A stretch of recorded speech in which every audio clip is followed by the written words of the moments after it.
राष्ट्रपति चुनाव की रेस शुरू हो गई और सवाल है कि आखिरकार देश का अगला राष्ट्रपति कौन बनेगा। बीजेपी में इन दिनों कुछ नामों की चर्चा की शुरुआत हो चुकी है, क्योंकि बीजेपी में गहन चिंतन मनन शुरू हो चुका है। कुछ नाम जो हमको पता चले हमारे राजनीतिक सूत्रों के मुताबिक, वो आपके सामने रखता हूं। पहला नाम जो सामने आया है, ये किसी वरीयता के आधार पर नहीं है, जो नाम हमारे पास है उस आधार पर क्लियर कर दें। राज्यपाल थावर चंद गहलोत का है, जो कि राज्यपाल है कर्नाटक के, जो अनुसूचित जाति से आते हैं। संघ से इनका पुराना रिश्ता रहा है और पीएम मोदी के बहुत ही खास भरोसे के आदमी माने जाते हैं, बेहद करीबी हैं। दूसरा नाम जो हमारे सूत्र हमको बताते हैं वो द्रौपदी मुर्मू जी का है, जो बीजेपी का एक आदिवासी चेहरा है। झारखंड की राज्यपाल रह चुकी हैं और उन्हें मैदान में उतारकर बीजेपी आदिवासियों तक संदेश देने की कोशिश कर सकती है। तीसरा नाम जो हमको पता चला है वो है यूपी की राज्यपाल आनंदीबेन पटेल का। आनंदीबेन पटेल पीएम मोदी की बहुत भरोसेमंद हैं। गुजरात के चुनाव को देखते हुए उन्हें उम्मीदवार बनाया जा सकता है। वो गुजरात की मुख्यमंत्री रह चुकी हैं, लेकिन गुजरात से उनका जुड़ाव उनके रास्ते का रोड़ा भी बन सकता है, क्योंकि पीएम मोदी भी खुद गुजरात से हैं। तो देश के लुटियन जोन में आखिरकार कितने गुजराती होंगे, ये उनके विरोधी भी इस बात को कहते हैं। एक और नाम जो चर्चा में है वो है तमिलनाडु की तमिलसाई सौंदरराजन का, जो वर्तमान में तेलंगाना की राज्यपाल है। उन्हें उम्मीदवार बनाकर बीजेपी दक्षिण भारत में अपने प्रसार का रास्ता मजबूत कर सकती है। तमिलनाडु से आती है, अनुसूचित जाति से है। और पांचवा नाम इस रेस में बताया जा रहा है कि अगर कहीं कोई सहमति नहीं बनी तो वो हो सकता है उपराष्ट्रपति वेंकैया नायडू का, जो उपराष्ट्रपति होने के चलते स्वाभाविक दावेदार भी हैं और विपक्षी पार्टियों में उनके नाम का विरोध अमूमन कम ही सुनने को देखने को मिला है। तो दूसरी तरफ विपक्ष की तरफ से शरद पवार की अगुवाई में कल 17 दलों की बैठक होने वाली है। वहीं एनडीए खेमे में नीतीश कुमार की पार्टी ने खलबली मचा दी है। जैसा कि मैंने आपको ब्रेक के पहले बताया था कि नीतीश बीजेपी से खफा है। अगर अग्निपथ पर बीजेपी और जेडीयू का घमासान जारी रहा तो क्या राष्ट्रपति चुनाव पर इसका असर पड़ेगा? क्या बीजेपी के लिए मुसीबत भरा फैसला करा सकते हैं नीतीश कुमार? सवाल है कि नीतीश कुमार बीजेपी से तालमेल रखेंगे, संबंध बिगाड़ेंगे या अपने लिए कोई नई शर्त बीजेपी के सामने रख देंगे। देखिए खास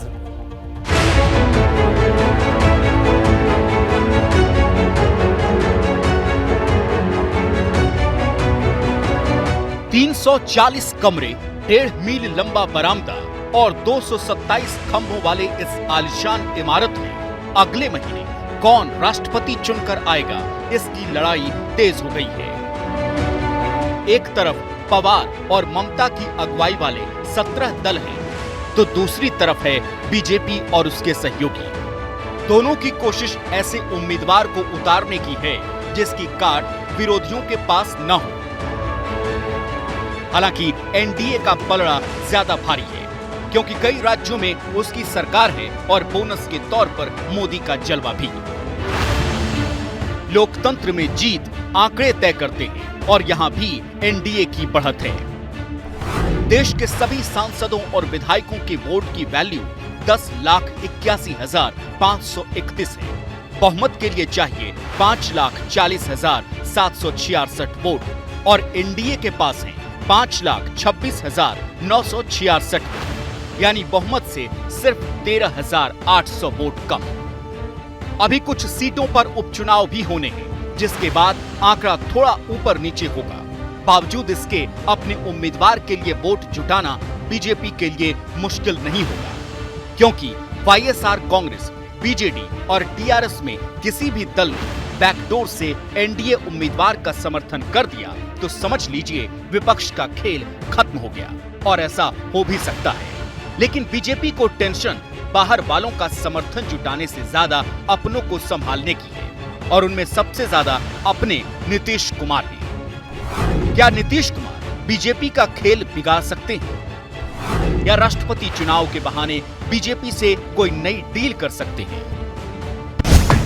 नीतीश की पार्टी के पास 22,485 वोट हैं। अभी बीजेपी 13,008 छड़ रही है, लेकिन नीतीश ने हाथ पीछे खींच लिए तो आंकड़ा बढ़कर 36,285 हो जाएगा।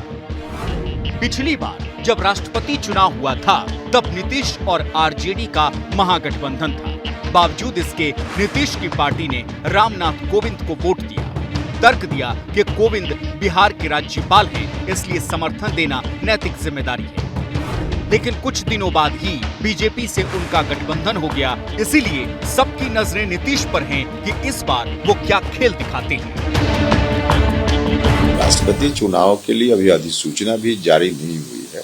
अभी समय आने दीजिए, समय पर पार्टी बताएगी और इन प्रश्नों का फिर जवाब उस वक्त हम दे पाएंगे। एनडीए में रहे या न रहे इसका कोई मतलब नहीं। एनडीए में तो हम लोग हैं ही, एनडीए में हैं, एनडीए में रहेंगे। देखिए, हमारे जो केंद्रीय नेता हैं, हमारा जो नेतृत्व है, वो माननीय मुख्यमंत्री श्री नीतीश कुमार जी से भी उनकी बातचीत हुई है। सभी मिलकर जो केंद्रीय नेतृत्व राष्ट्रपति, माननीय राष्ट्रपति और माननीय उपराष्ट्रपति पद के उम्मीदवार की घोषणा करेगा, उस उम्मीदवार को उनका सहयोग मिलेगा, ये मुझे विश्वास है। लड़ाई दिल्ली की है, इसलिए विपक्ष भी दिल्ली में डेरा डाले बैठा है। कुछ दिन पहले ममता बनर्जी ने विपक्षी दलों की एक बैठक बुलाई थी, तो कल ममता की गैर हाजिरी में शरद पवार ने 17 दलों को राष्ट्रपति उम्मीदवार के नाम पर मंथन करने के लिए बुलाया है। हालांकि उसकी कोशिश एक डेग भी आगे नहीं बढ़ सकी है। खुद पवार ही पैर पीछे खींच चुके हैं, क्योंकि उन्हें मालूम है कि विपक्ष के पास नंबर नहीं है। फारूक अब्दुल्ला का नाम आया तो वो भी अपनी कर्मभूमि कश्मीर में काम करने की चाहत के नाम पर पीछे हट गए। और आज गोपाल कृष्ण गांधी ने भी राष्ट्रपति उम्मीदवारी को टाटा गुड बाय कह दिया।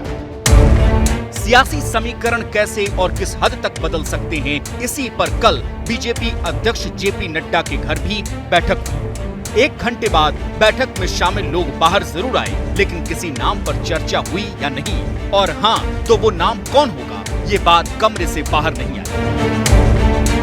हाँ, इतना जरूर है कि राष्ट्रपति उम्मीदवारों के नाम अगले कुछ दिनों में पर्दे से बाहर जरूर आएंगे, और तब सियासी नूरा कुश्ती का असली दौर शुरू होगा।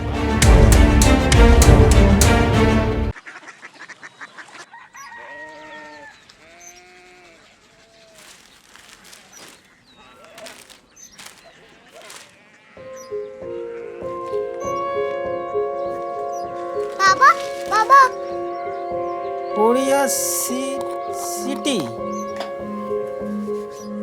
जानी ना।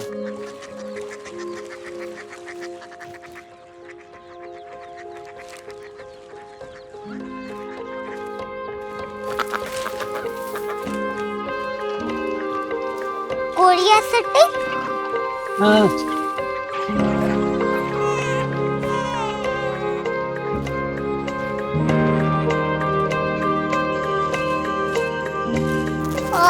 कोरिया सिटी कहाँ पे है? शहर अंग्रेजी लगे हैं।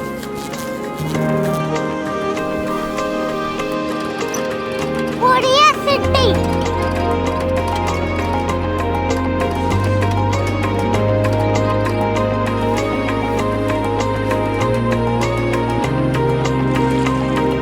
वो बहुत दूर है।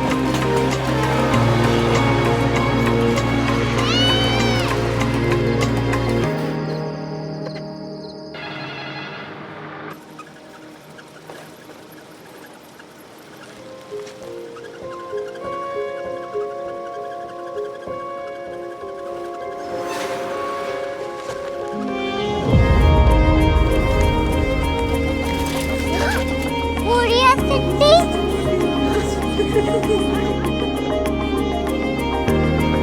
दुनिया को कुछ लोग बड़े होते हैं। कोरिया सिटी कहाँ है? प्रोफेसर साहब को पता होगा।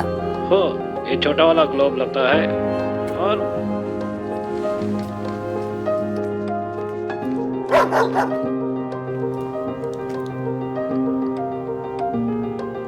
पता नहीं, मेरी बेटी से जाके मिल लो, शायद उसे मालूम हो।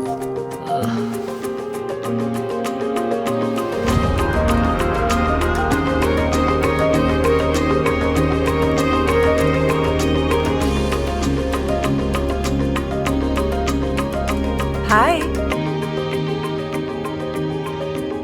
बाबा ने भेजा है। Come here.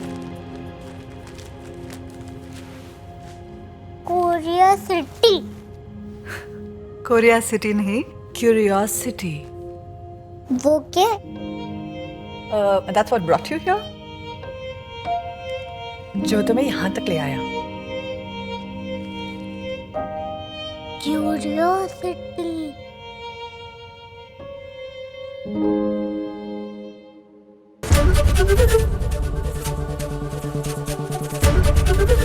एबीपी न्यूज आपको रखे आगे।